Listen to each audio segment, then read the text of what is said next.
163 Confederate cannons fired simultaneously. The earth didn't just shake, it screamed. And one man stood at the center of it all, knowing that in the next 60 minutes, either the United States of America would survive, or cease to exist forever. This is not a textbook story. This is the testimony of the man who was there. The man who held the line. The weight of command. A general who refused to sleep. The night of July 2, 1863, settled over Gettysburg, Pennsylvania like a funeral shroud. The farmland south of town, normally a peaceful patchwork of wheat fields and orchards, had been transformed over the past 2 days into something from a nightmare. Thousands of bodies lay in the fields. The smell of gunpowder hung in the humid summer air like a poison fog. And in every direction, the distant moans of the wounded rose and fell like a dark tide. Brigadier General John Gibbon sat alone in the pale candlelight of a farmhouse near Cemetery Ridge, his map spread before him, his pen motionless. He was 36 years old, lean and hard-faced, a man who had been forged in the military academies and the frontier campaigns before this war tore the nation, and his own family, apart. 3 of his brothers had gone south to wear Confederate gray. John had stayed with the Union. That choice had cost him more than he ever spoke of aloud. He had commanded his division through 2 brutal days at Gettysburg. On July 1st, the fighting had erupted north of town before anyone was truly ready, a collision of fate more than strategy. By July 2nd, the Confederates had hammered both flanks of the Union line with terrifying ferocity. The rocky slopes of Little Round Top had been drenched in blood. The peach orchard had become a killing ground. And still the Union line held. But tonight, at the Council of War in General Meade's cramped headquarters, something had changed.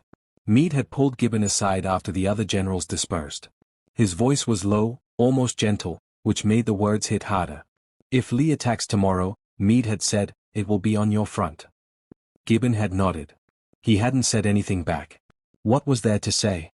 He returned to his maps, to his men, to the stone wall running along the crest of Cemetery Ridge, the low, unimpressive barrier of stacked fieldstones that separated his soldiers from whatever Robert E. Lee was planning to unleash on the morning of July 3rd. He studied the terrain with the eye of a professional soldier. His division held the center of the Union line. To his left, other brigades stretched toward the Round Tops. To his right, the line curved north toward Cemetery Hill. The ground in front of him, the open, gently rolling mile between Cemetery Ridge and Seminary Ridge, was the killing ground.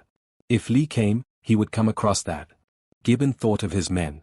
Most of them were not soldiers by training. They were farmers, clerks, teachers, and factory workers who had answered the call. They had learned discipline and courage the hard way, in the fire of Antietam, Fredericksburg, Chancellorsville. They were good men. The best he'd ever commanded. And tomorrow, he might have to ask every last one of them to die. He blew out the candle.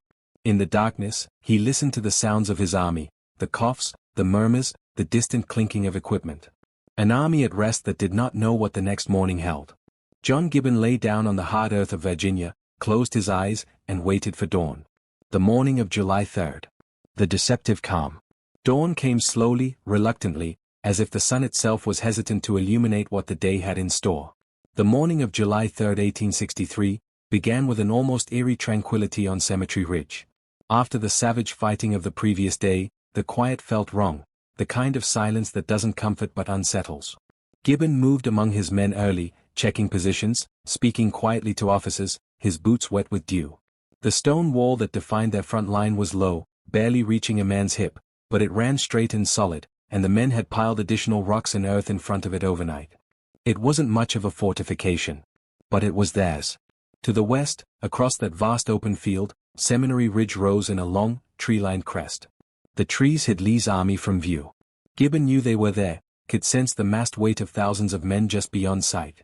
It was the kind of knowing that settles in the gut rather than the mind. Skirmishing flared early that morning, far to the right on Culp's Hill, where Confederate forces renewed their assault before sunrise. The crack of rifles and the distant thump of artillery rolled across the landscape intermittently. But on Gibbon's front, the center, there was nothing. Just the open field. Just the waiting. His men ate what they could. They wrote letters.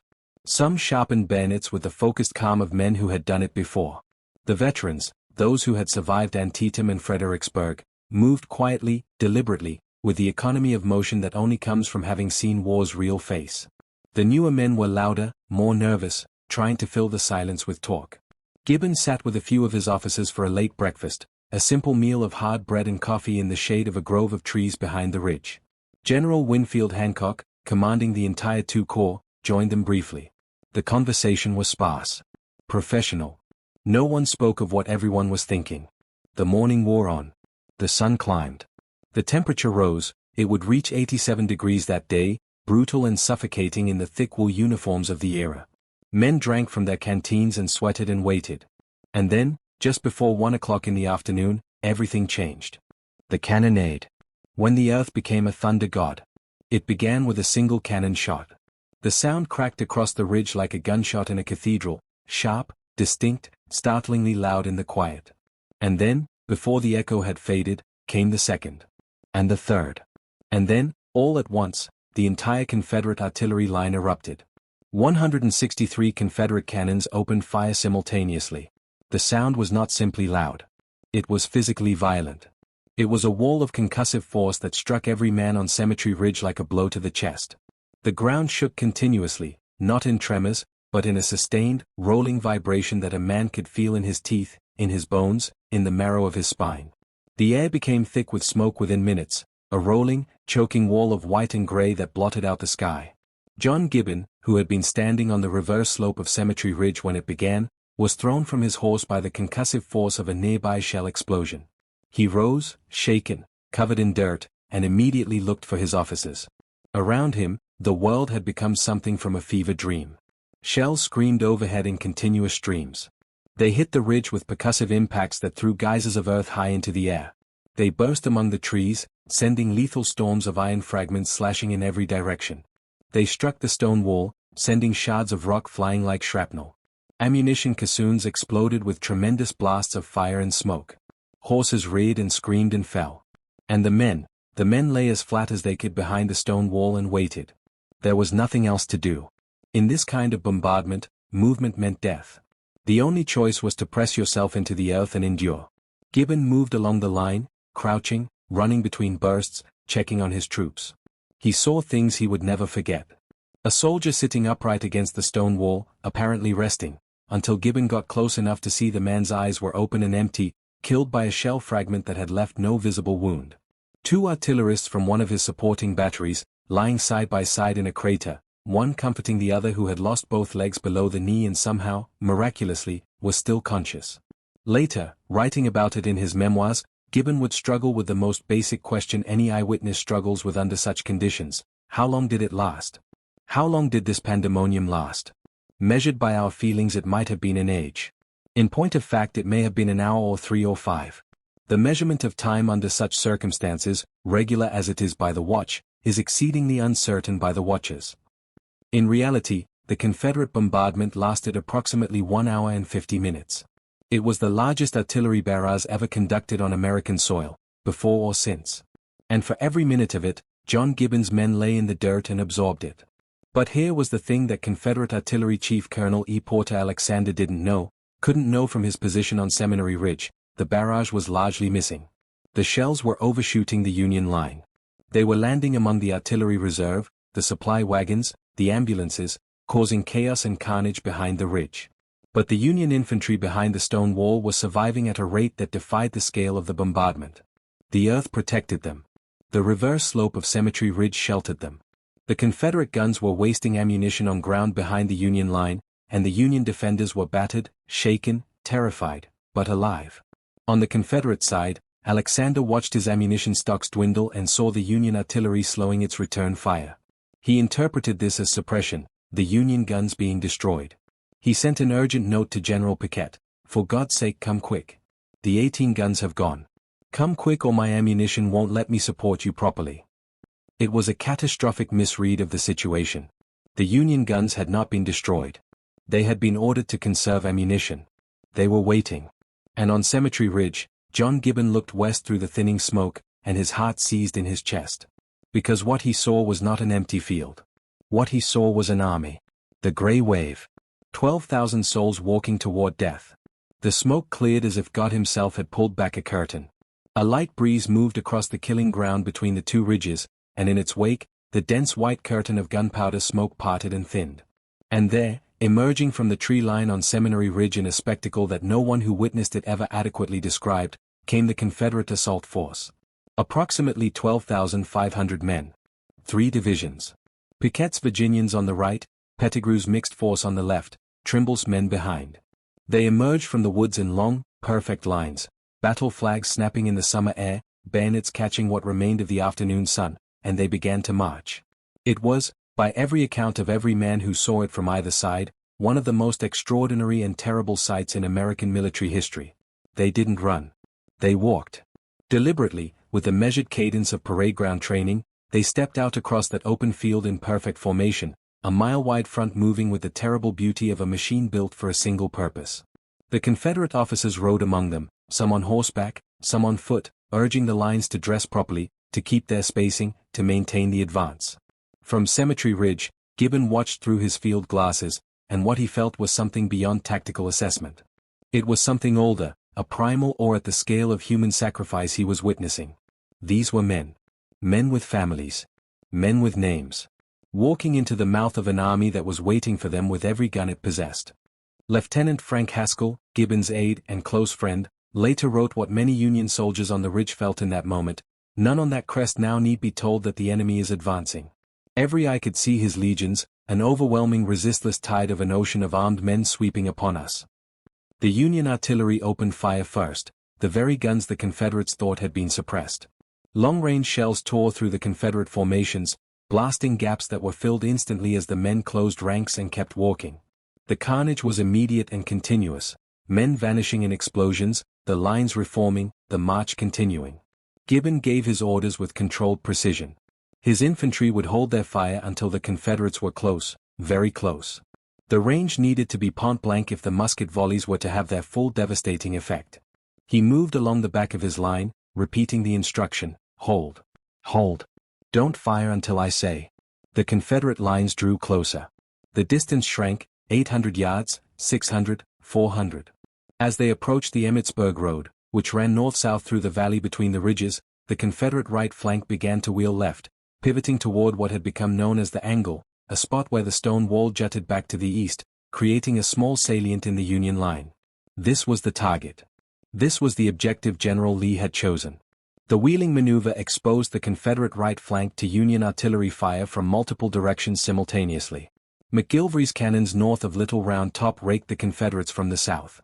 Vermont soldiers under General Stannard swung forward to fire into their flanks from the east. And all along Cemetery Ridge, the Union infantry brought their rifles up and waited for the command. At somewhere between 200 and 300 yards, John Gibbon gave the order. The Union line erupted. The Angle. The high water mark. What happened next was not battle in any conventional sense. It was organized slaughter. The musket volleys from the Union line, hundreds of rifles firing simultaneously at near point-blank range into packed Confederate formations, were devastating beyond anything the attacking soldiers could have anticipated.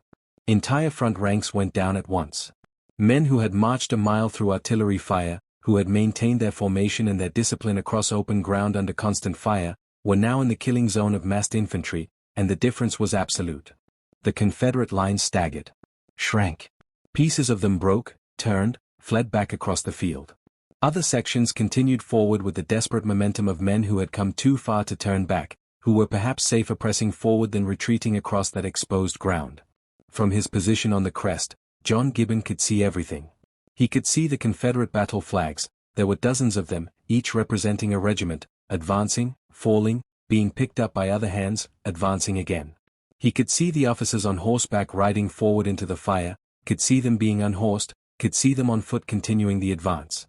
It was courage of a kind that transcended the politics of the conflict, raw, human, terrifying valor walking straight into annihilation. At the Angle, that critical fold in the stone wall, Confederate General Lewis Armistead did something that has lived in American memory ever since. He placed his hat on the tip of his sword, raised it above his head as a guide marker for his men, and shouted, "Come forward, Virginians. Come on, boys, we must give them the cold steel. Who will follow me?" And they followed him.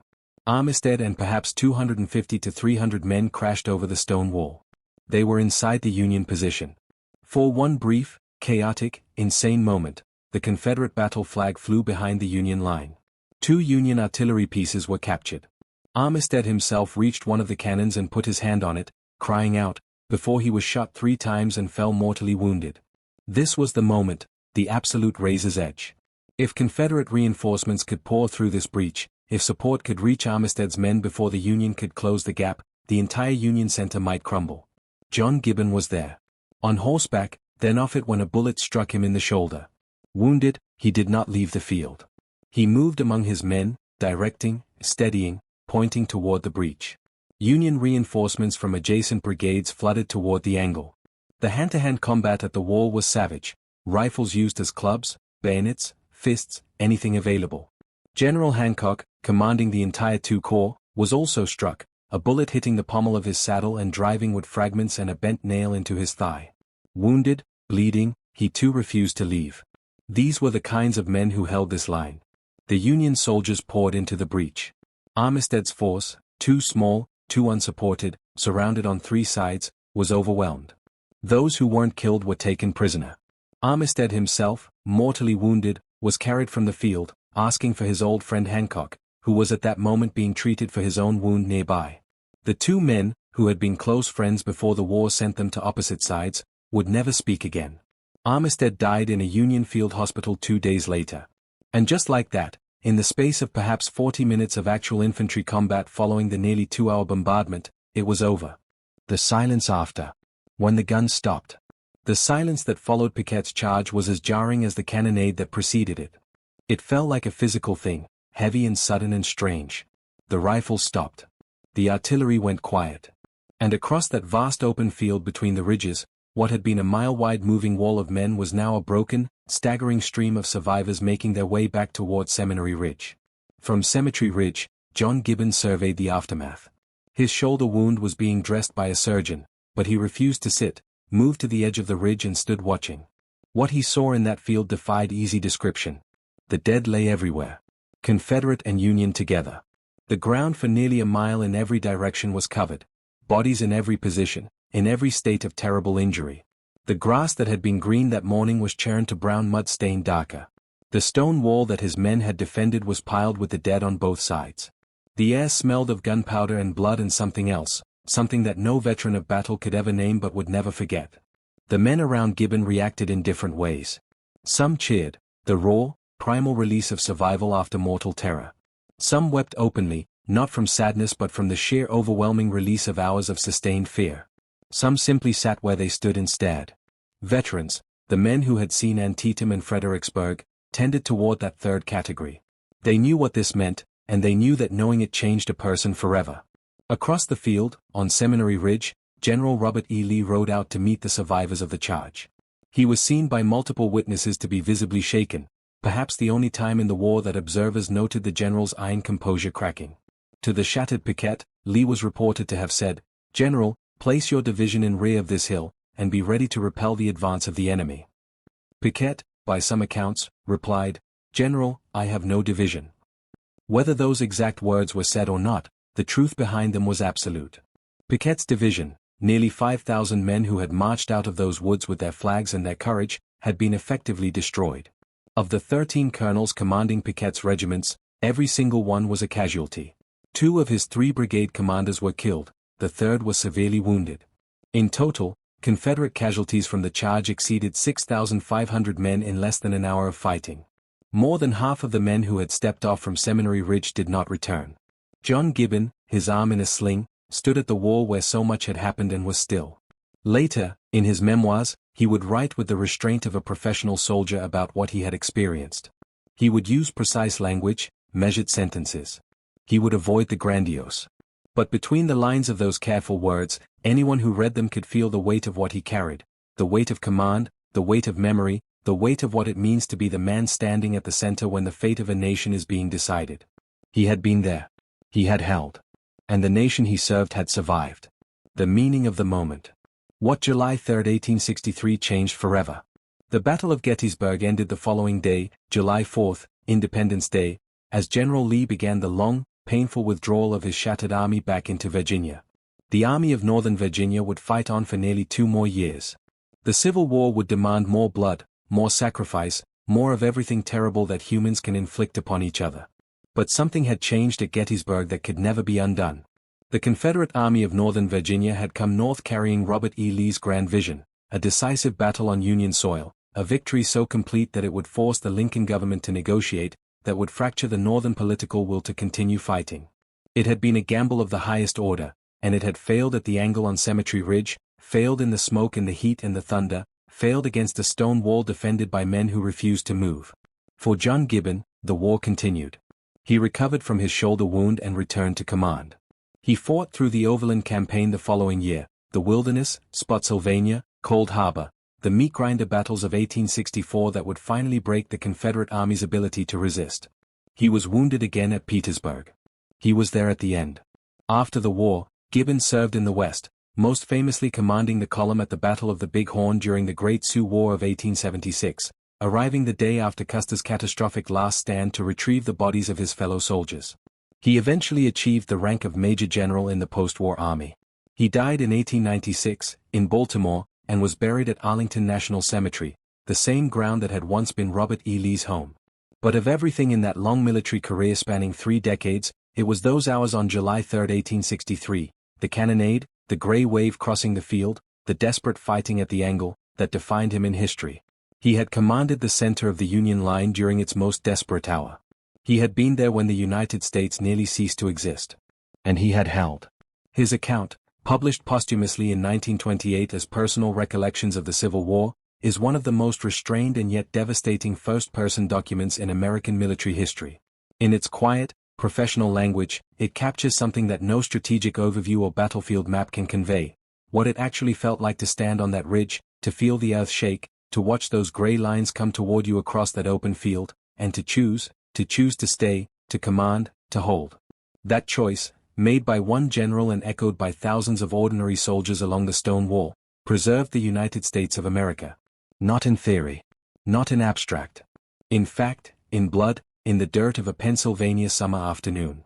John Gibbon was there. He held the line. And the nation that exists today, fractured and struggling and magnificent, is in some fundamental sense built on that stone wall, on that ridge, in that terrible golden afternoon of July 3, 1863. The field today. Walking where they walked.